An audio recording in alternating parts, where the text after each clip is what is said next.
No te diste cuenta cuando sucedió.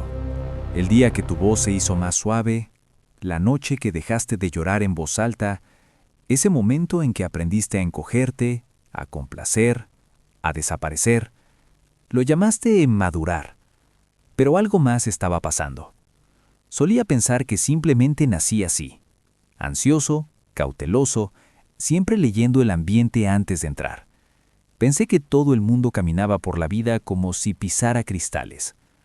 Resulta que la mayoría de la gente no.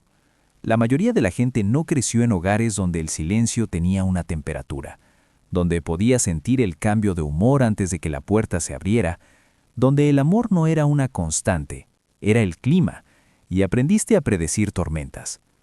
Tenía 6 años la primera vez que me di cuenta de que era responsable de las emociones de otras personas. Mi madre lloró en la cocina. No recuerdo por qué, pero recuerdo estar parado en el umbral, pequeño y paralizado, pensando, necesito arreglar esto.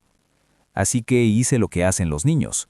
Me hice útil, me hice callado, me hice bueno. Y en algún momento aprendí una regla que no sabía que estaba aprendiendo. Tu valor se mide por lo poco que causas problemas. Eso es lo que pasa con la infancia. No te enseña lecciones con palabras, te enseña en momentos, en patrones, en la forma en que tu cuerpo aprendió a reaccionar antes de que tu mente pudiera pensar.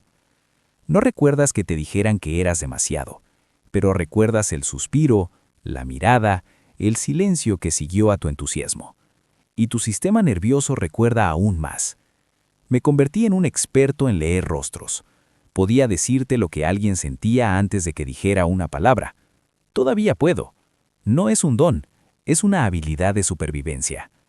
Cuando creces en un hogar donde las emociones son impredecibles, te conviertes en un traductor, un detective, un negociador de rehenes en tu propia sala de estar. Aprendes a manejar estados de ánimo que no son tuyos. Aprendes a cargar un peso que nunca estuvo destinado a los hombros de un niño. Y lo haces tan bien que ni siquiera te das cuenta de que lo estás haciendo. Cuando tenía 10 años tenía reglas que no escribí. No pidas demasiado, no llores cuando otros estén molestos, no ocupes espacio, no necesites. Pensé que solo estaba siendo considerado, maduro, bueno, pero no estaba siendo bueno, estaba estando a salvo. Hay una diferencia entre la amabilidad y la autoanulación. Todavía no lo sabía. La peor parte no es el dolor que recuerdas, es el dolor que no recuerdas.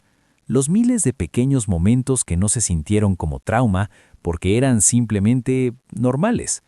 La broma a tu costa de la que todos se rieron, la vez que estabas emocionado y alguien puso los ojos en blanco, la forma en que tus sentimientos fueron tratados como inconvenientes, nada de eso fue violento, nada de eso dejó marcas, pero te dejó a ti moldeado de manera diferente.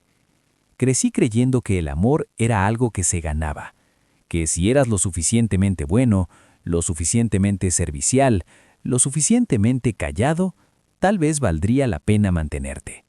Así que actué. Me convertí en el terapeuta, el mediador, el fácil.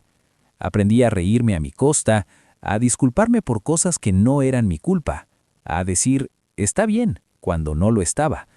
Aprendí a amar a personas que no podían amarme de la manera que yo necesitaba, porque necesitar se sentía peligroso. Y aquí está la parte más cruel. Ni siquiera sabía que lo estaba haciendo. Llevé todo esto a mi vida adulta como un equipaje que no recordaba haber empacado. Elegí personas emocionalmente no disponibles porque la no disponibilidad se sentía familiar. Me quedé en habitaciones donde no era celebrado, porque ser tolerado se sentía suficiente. Di y di y di, porque creía que así es como te ganas tu lugar en el mundo. Y cuando finalmente me agoté, cuando finalmente me rompí, pensé que yo era el problema. Tardé años en entender. No estaba roto, estaba programado. Tu infancia no solo moldea tus recuerdos, moldea tu sistema nervioso, tus reflejos, la forma en que respondes al conflicto, al amor, al silencio. Moldea lo que se siente seguro y lo que se siente peligroso, incluso cuando no hay peligro en absoluto. Una voz alta, un cambio repentino de humor, alguien que se aleja. Tu cuerpo recuerda lo que tu mente olvidó, y reacciona de la manera en que fue entrenado a reaccionar, encogiéndose, arreglando, huyendo. Solía preguntarme por qué no podía relajarme con la gente que amaba, por qué siempre estaba esperando lo peor, por qué la paz se sentía incómoda. Es porque nunca aprendí a confiar en ella. En mi hogar la paz era temporal, era el momento antes de la tormenta, así que aún ahora, aún en seguridad, mi cuerpo permanece alerta, porque cree que tiene que hacerlo. No te das cuenta de cuánto de tu personalidad es defensa, el humor que desvía, la independencia que en realidad es solo miedo a depender, el complacer a la gente que parece amor pero se siente como supervivencia. Crees que solo estás siendo tú mismo, pero estás siendo la versión de ti mismo que aprendió a sobrevivir un tipo específico de dolor. No elegí ser hiperconsciente, no elegí pensar demasiado, no elegí sentirme responsable de las emociones de todos. Lo aprendí, de la misma manera que aprendes un idioma, de la misma forma en que aprendes a caminar. Y así como esas cosas, lo aprendí tan joven que olvidé que lo estaba aprendiendo. Esto es lo que nadie te dice. Los rasgos que te ayudaron a sobrevivir la infancia se convierten en las cosas que te duelen en la adultez. Estar en vigilancia te mantuvo a salvo entonces, ahora se llama ansiedad. Ser adaptable te ayudó a encajar, ahora no sabes quién eres. Ser de bajo mantenimiento te hizo más fácil de amar. Ahora no sabes cómo pedir lo que necesitas. Y la verdad más difícil, no puedes sanar lo que no ves. Pasé años en ruinas con terapeutas, amigos, mentores, tratando de explicar por qué era como era. ¿Por qué no podía simplemente tener confianza? ¿Por qué no podía simplemente dejarlo ir? Y un día, alguien me preguntó, ¿qué tuviste que ser de niño para estar a salvo? Y todo encajó. Tuve que ser pequeño. Tuve que ser útil. Tuve que manejar los sentimientos de otras personas para que no explotaran en mi dirección. Tuve que ser bueno. Y lo sigo haciendo. Tu infancia no solo moldea tus recuerdos, moldea tu sistema nervioso, tus reflejos, la forma en que respondes al conflicto, al amor, al silencio. Moldea lo que se siente seguro y lo que se siente peligroso, incluso cuando no hay peligro en absoluto. Una voz alta, un cambio repentino de humor, alguien que se aleja. Tu cuerpo recuerda lo que tu mente olvidó y reacciona de la manera en que fue entrenado a reaccionar, encogiéndose, arreglando, huyendo. Solía preguntarme por qué no podía relajarme con la gente que amaba. ¿Por qué siempre estaba esperando lo peor? ¿Por qué la paz se sentía incómoda?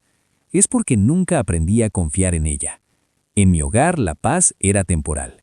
Era el momento antes de la tormenta. Así que aún ahora, aún en seguridad, mi cuerpo permanece alerta, porque cree que tiene que hacerlo. No te das cuenta de cuánto de tu personalidad es defensa. El humor que desvía, la independencia que en realidad es solo miedo a depender, el complacer a la gente que parece amor pero se siente como supervivencia. Crees que solo estás siendo tú mismo, pero estás siendo la versión de ti mismo que aprendió a sobrevivir un tipo específico de dolor. No elegí ser hiperconsciente, no elegí pensar demasiado, no elegí sentirme responsable de las emociones de todos. Lo aprendí, de la misma manera que aprendes un idioma, de la misma forma en que aprendes a caminar. Y así como esas cosas, lo aprendí tan joven que olvidé que lo estaba aprendiendo. Esto es lo que nadie te dice. Los rasgos que te ayudaron a sobrevivir la infancia se convierten en las cosas que te duelen en la adultez. Estar en vigilancia te mantuvo a salvo entonces, ahora se llama ansiedad. Ser adaptable te ayudó a encajar, ahora no sabes quién eres. Ser de bajo mantenimiento te hizo más fácil de amar. Ahora no sabes cómo pedir lo que necesitas. Y la verdad más difícil, no puedes sanar lo que no ves. Pasé años en ruinas con terapeutas, amigos, mentores, tratando de explicar por qué era como era. ¿Por qué no podía simplemente tener confianza? ¿Por qué no podía simplemente dejarlo ir? Y un día, alguien me preguntó, ¿qué tuviste que ser de niño para estar a salvo? Y todo encajó. Tuve que ser pequeño, tuve que ser útil, tuve que manejar los sentimientos de otras personas para que no explotaran en mi dirección. Tuve que ser bueno. Y lo sigo haciendo. Tu infancia no solo moldea tus recuerdos, moldea tu sistema nervioso, tus reflejos, La forma en que respondes al conflicto, al amor, al silencio, moldea lo que se siente seguro y lo que se siente peligroso, incluso cuando no hay peligro en absoluto. Una voz alta, un cambio repentino de humor, alguien que se aleja. Tu cuerpo recuerda lo que tu mente olvidó y reacciona de la manera en que fue entrenado a reaccionar, encogiéndose, arreglando, huyendo. Solía preguntarme por qué no podía relajarme con la gente que amaba. ¿Por qué siempre estaba esperando lo peor? ¿Por qué la paz se sentía incómoda? Es porque nunca aprendí a confiar en ella. En mi hogar la paz era temporal. Era el momento antes de la tormenta. Así que aún ahora, aún en seguridad, mi cuerpo permanece alerta, porque cree que tiene que hacerlo. No te das cuenta de cuánto de tu personalidad es defensa. El humor que desvía, la independencia que en realidad